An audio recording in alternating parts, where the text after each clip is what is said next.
Good evening, everybody, and welcome to the Cabinet meeting, Rushcliffe Borough Council. Just want to remind everybody, this meeting is being live streamed on YouTube. A recording will be available afterwards on the Council's YouTube channel. And also to remind you that under the Openness of Local Government Bodies Regulations 2014, other people may film, record, post on social media or blog from this meeting, but the use of any such images or sound recordings is not under the Council's control. There is one exempt item which is at the end of the agenda, where the public will be excluded for the consideration of that meeting. So if we turn to the agenda proper, item 1, apologies for absence. I think we're all here. Yep. Item 2, does anybody have any declarations of interest? Take silence as no. Item 3, minutes of the meeting held on the 8th of July 2025. May I have approval to sign those as a true and correct record? All those in favour? Thank you. There are no, item 4, there are no citizens' questions. So we turn to opposition group leaders' questions. And I was going to say, I'll invite Councillor Thomas to join us, but she doesn't appear to be here, which is a bit unfortunate. So perhaps that question could be asked, or do I just answer it in absentia? Yes, well, Mr. Chairman, perhaps I could read the question and then obviously you could respond if that would. All right. So I will answer it in absentia. So Councillor Thomas is asking a question to me to explain how staff time is being accounted against this budget line. Sorry, the context is that item 7. She notes that item 7, that even more funds are being set aside for, I quote, the ludicrous local government reorganisation exercise. Those are Councillor Thomas's words. And she's asking, could you please explain how staff time is being accounted against this budget line, so that once this is played out, the public is fully informed of the costs that have been incurred, and outline how this drain of staff resources, is impacting delivery of regular services and processes such as scrutiny. So my response to that is that we don't systematically record staff time. In the main, it's senior officers that have been involved, admittedly heavily, in the process, along with councillors, of course, many senior councillors. And we acknowledge there's been lots of holding of extra council meetings, engaging with the community, working with consultants, and that is all resource intensive. Senior officers have to prioritise work, and they currently believe that it's not affecting service delivery, and including not affecting scrutiny as well.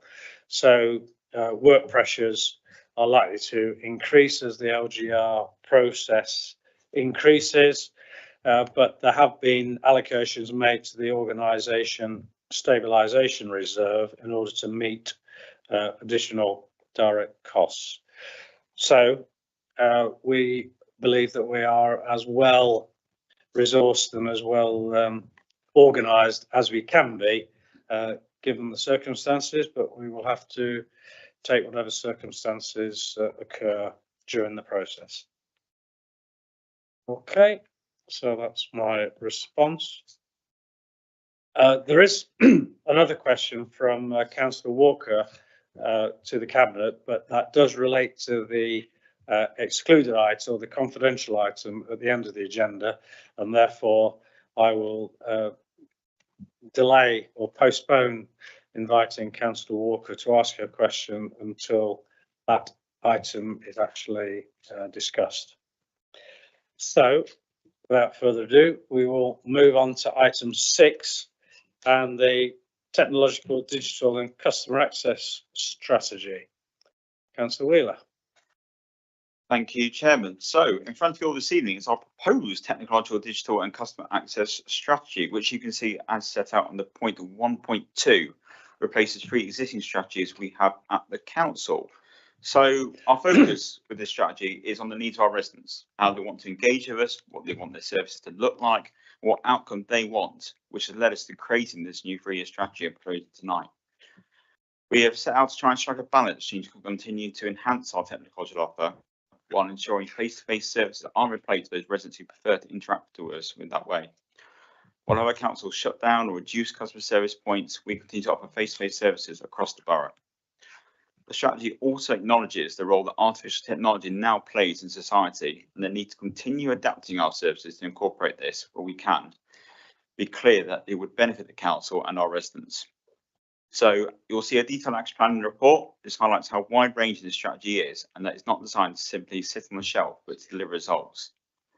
I'd like to finish by thanking all the officers who worked on the report and our teams across the customer service and ICT for the work they do for this council. And I'm happy to move the report, Chairman. Thank you. Thank you for that. Seconder, Councillor Inglis. Thank you, Chair. I think bringing together new can't say that now. New technology is a positive step forward, and this is an excellent strategy to be embraced. AI, perhaps I need some of that as well, is continually developing, which can only enhance and simplify the user experience, and very importantly, improve online security and protection in a world of increasing fraud and cyber attacks. It goes without saying that this strategy is another example of this council continually striving to deliver a quality and up-to-date service for its residents and staff. I don't see any negatives in the recommendation to approve the strategy, as in part 2 of the report, so I'm very happy to support that. Thank you. Thank you very much indeed. So do we have any other questions or comments? No. Okay, so it has been moved and seconded. So all those in favour, please. That's unanimous. Thank you. Item 7, Q1 finance report. Turn to Councillor Verdi.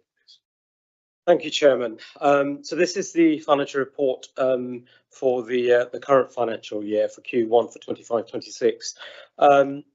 At the outset, I'll say that overall, given the current state of public finances, I'm pleased to be sitting here and presenting yet again a positive report, which is very good, but it doesn't mean we should be complacent, as many challenges do lie ahead, particularly the uncertainty around the local government finance reform or fair funding bill, and also the local government reorganisation.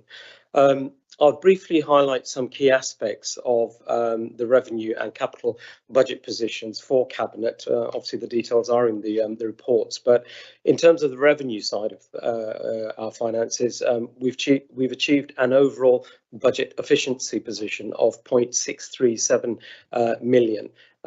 Now, Table 1 and Appendix B gives the detailed reasons for these variances. But as shown at Table 1, largely it's due to us not requiring budget contingency, particularly for the anticipated pay increases, which were slightly lower than we had forecast, and also for the Fair and Pastures refuse collection, which hasn't been required yet due to the development being slightly behind where we expected it to be. Appendix F shows a projected minor overspend on the special expenses of £11,300. And as commented at paragraph 4.7, in particular, this was due to the security works at Bridgewood Park and also improvements to West Park. Paragraphs 4.10 to 4.13 give some further commentary on the financial pressures we continue to face and also performance, but noting in particular, obviously inflation remains a risk to the council as well as for residents and businesses, along with interest rates, although they are reducing very slowly but are still high at 4.25%. So as I've highlighted in my previous reports, thankfully, we have no external borrowing. In addition, inflation pressures are also heightened by the recent employers' national insurance increase, which local authorities have had to meet.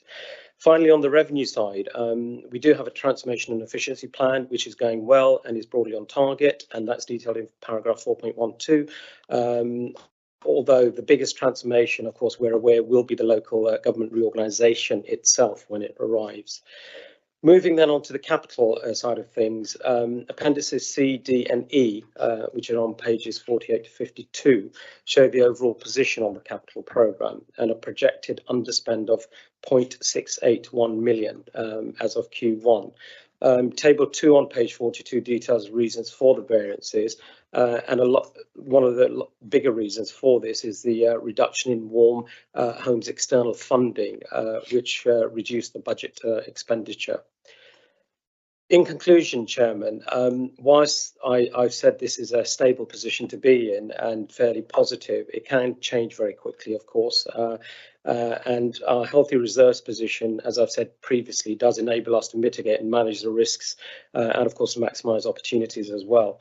And as I've already stated, with the uncertainty regarding government funding and actually an even later than normal budget this year in November the 24th, there does remain uncertainty around funding in government policy areas such as simple recycling and, of course, not forgetting LGR. Our reserves will help us to protect the council and to reduce the likely impacts of these significant changes. So, with that in mind, I'm quite happy now with move the report and the recommendations contained within section 2, Chairman. I'm happy to read them out, but I'll assume they've been read. Good. Okay. Second, Councillor Wheeler. Yep, happy to second, Chairman. I think again it just shows the fantastic work the council's doing. You go for the appendix items, see the huge amount of lines of expenditure, the variances, most of it from in terms of not of our making. You know, building on the question that Councillor Thomas was going to ask earlier, and that you read out around LGR, we can already see the huge impact that's having in terms of staff time. We know the officer time and the money having to be set aside to deal with it, because the money being given by government doesn't even scratch the surface. But in terms of the finance itself, it's easy to look at it and go, oh, we're underspent or we're saving money, but we have to bear in mind what we know the government are potentially planning to do with the unfair funding model, potentially to strip us of funding just because we're well run and debt free and lowest council tax. So we have to still be cautious of the money we're spending, because again, we may have less next year. But again, to balance that in terms of the capital programme, we are still investing our money wisely. Just this month, we're going to have a new leisure centre, the newly refurbished leisure centre at Keyworth open. We've got play parks in West Bridgeford, Sir Julian Khan Pavilion reopened. So we are spending the money, which is in the right way. But again, we're not wasting it. We're making sure that we balance our expenditure to the income, and we really make sure that we are going to keep delivering a well-run council. So again, full credit to Linfield and his team and to the whole council for the work they do in terms of make sure we're in a good place. But I think the message we need to send to government is that you shouldn't be penalised for doing this, because you're seeing councils up there which are relying on being bailed out or getting a new funding model to effectively let them off the hook for past changes. But it shouldn't be councils like ours and other ones that have been imposed to lose their funding, because effectively you're taking any controls away. You're taking, to put it simply, it means that the councils, there's no penalty, there's no downside for spending money unfairly and wrong. But we've always spent it the right way. We've always respected the fact it's residents' hard-earned money, and I think that's the message that really has to go to new governments and new ministers, to say, look at these proposals you're planning again, make sure that you are funding councils fairly, and also that you are sure councils are held to account to ensure they are spending that money correctly. So again, really welcome the report, and like I say, full credit to the team for the work they're doing. Thank you. Thank you very much. Yes, I certainly echo those comments. Any questions, any comments? No. Well, I think this just continues to demonstrate how well managed the finances are on this council, and so I would echo the appreciation to Peter Linfield and his hard-working team to keep the finances stable and in order and well managed. So it's very, very welcome. It has been moved and seconded. All those in favour, please. That's unanimous. Thank you very much. On to item 8, which relates to Article 4 direction. I turn to Councillor Upton, please. Thank you, Chairman. This is rightly a rather long and detailed report about protecting a group of 3 prominent West Bridgford heritage properties from the risk of demolition without any approved redevelopment proposal. So I'll try and give a summary of the key points and the recommendation. The 3 properties are Grafton House and Welbeck House on Loughborough Road, and the adjacent property at 2A Patrick Road, which are located at the major road junction of Loughborough Road and Wilford Lane, arguably a significant gateway to the western side of West Bridgford. The protection against demolition is given by an Article 4(1) direction of the Town and Country Planning General Permitted Development England Order 2015, which is quite a mouthful in itself, but this has the effect of revoking a permitted development right for demolition of buildings subject to prior approval. Now, the council made this temporary, and I stress temporary, direction in May this year for a period of 6 months to allow time for public consultation ahead of a decision on whether to confirm the direction, giving it permanent effect, subject obviously unless the order is revoked at some future date. This is the decision that Cabinet needs to make this evening. The report sets out in some detail the planning history concerning these buildings. In July 2024, a planning application was submitted proposing the demolition of both Grafton House and Welbeck House and the redevelopment of the site. This application was refused on several grounds, but importantly included the harmful effect on these buildings as non-designated heritage assets, including harm to their group value. Following this refusal, a prior approval application for the demolition of these buildings via permitted development rights was submitted in April this year. And fearing imminent demolition without any approved redevelopment proposal, the council issued an Article 4 direction in May. The council identified Grafton House and Welbeck House as non-designated heritage assets as part of the refusal of the planning application back in 2024 and referenced the wider value of these properties as part of a group.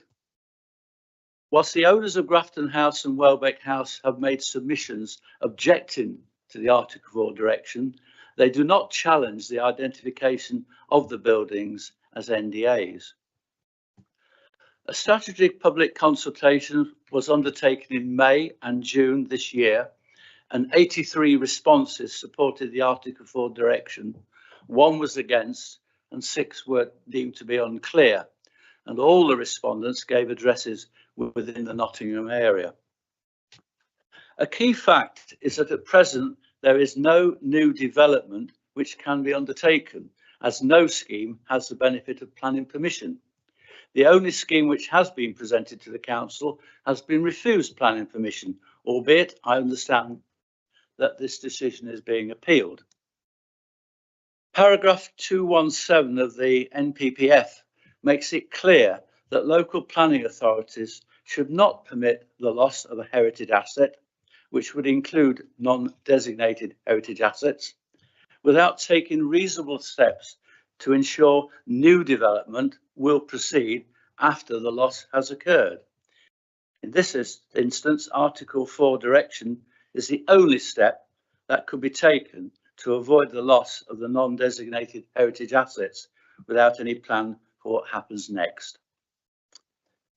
The main risks to confirming this Article 4 directive, which removes the permitted development right, is that the owners could seek a judicial review of the processes leading to the council's decision, and these risks are detailed in the legal and financial sections of the report. If Cabinet confirms the direction, the council must as soon as reasonably practicable, give notice of the confirmation and send a copy of the direction as confirmed to the Secretary of State. So, the recommendation of the report, as stated in item 2, is it is recommended that Cabinet confirm the Rushcliffe Borough Council 67 to 69 Loughborough Road and 2A Patrick Road, West Bridgford, Article 4.1 direction of the 20th of May 2025, giving it ongoing effect in revoking permitted development rights for demolition under Schedule 2, Part 11, Class B of the Town and Country Planning General Permitted Development England Order 2015 as amended, until such time as it be withdrawn. Thank you, Chairman. Thank you very much indeed. Have a seconder, please, Councillor Inglis. Yeah, thank you. I think Councillor Upton has outlined the reasoning surrounding this particular case, but I think it's important to understand that the Article 4.1 of the 2015 Town Planning Order is a defined planning tool to be utilised, albeit evidence-based, to protect any unnecessary loss of character and heritage, especially without any future vision, by being able to revoke permitted development rights either on a temporary or permanent basis. Not that I need to suggest a declaration of interest in this. I do have an historic knowledge of Grafton House. As many years ago, I would like to say 25, but it's probably double that. I had my first job as a young teenager there as armour guard, going down Saturday morning to clean all the vans. And I think, you know, I agree with the many residents that have exclaimed about the characteristics of those houses. It'd be an absolute devastation to see such a building of character being demolished without any future development being tabled or considered. The saying that comes to mind is you can't put toothpaste back in the tube. So I do conclude that the Article 4.1 has been wisely and correctly used for this application. So I'm happy to support the recommendation as in part 2 of the report. Thank you. Thank you. There aren't still any dirty vans there that you've missed, are there? No. Right, comments, Councillor Wheeler. Yeah, thank you, Chairman. First of all, I'd say completely agree with the report and the recommendations. I think if you reading through the report and the huge amounts of detail there made by the officers in relation to the Planning Act, I think there's more than enough evidence to support the recommendation this evening, in my view. And what I would say is somebody, the Westbridge resident for virtually my entire life and who drives past those buildings on a daily basis, I completely agree with the comments about how iconic they are. I think what's really concerning is the potential to demolish those without even any plans to show what will replace them. For me, they are fantastic, but not even if they do say there could be something better. We have no plans to suggest that as to how you could want to demolish those beautiful buildings without any plans to show it for residents to have their say, for nearby communities and people affected to decide whether it would be much better in terms of a granted plan permission. I think would be a travesty to allow those to be demolished. So I completely agree that with the decision they've made, and I really want to applaud the officers for the proactive action they took in May. I think looking at the comments that came in from residents, we look on the planning application online, the strength of feeling is clear from the community that they really value those buildings there. And so, like I say, hopefully the applicants do bear that in mind and really want to work with the community and work with the council in terms of what the future use of those buildings, because it's clear that they mean a huge amount to the community. So I really hope that can be respected by said applicants. So more happy to support, Chairman. Thank you. Thank you very much. Any other comments? Councillor Brunn. Thank you, Chairman. Well, just to reiterate the points that have been made, really. I mean, these buildings are characterful. They are synonymous with the style and heritage of West Bridgford, and I think it would be a travesty to knock them down. Particularly, it's hard to imagine what would replace it that would be equally as attractive or have the same character, but we will not know. Well, we do not know because there are no plans for what would happen to the space once and if those buildings were demolished. So I'm extremely happy to support this, and again would reiterate my thanks to the planning team here for being vigilant and making sure that this has come to us before anything further takes place on that site. Absolutely echo those comments. I was going to make similar comments myself. They are prominent buildings and absolutely typical character of West Bridgford.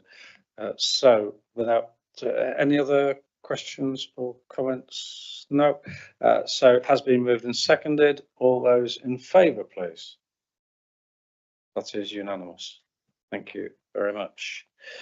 Right, we now move to item 9, and I move that under Regulation 4 of the Local Authorities Regulations 2012, the public be excluded from the meeting for the following items of business on the grounds that they involve the likely disclosure of exempt information as defined in paragraph 3 of Part 1 of Schedule 12A of the Local Government Act 1972, and it's on the grounds that there may be confidential information disclosed or commercial information disclosed.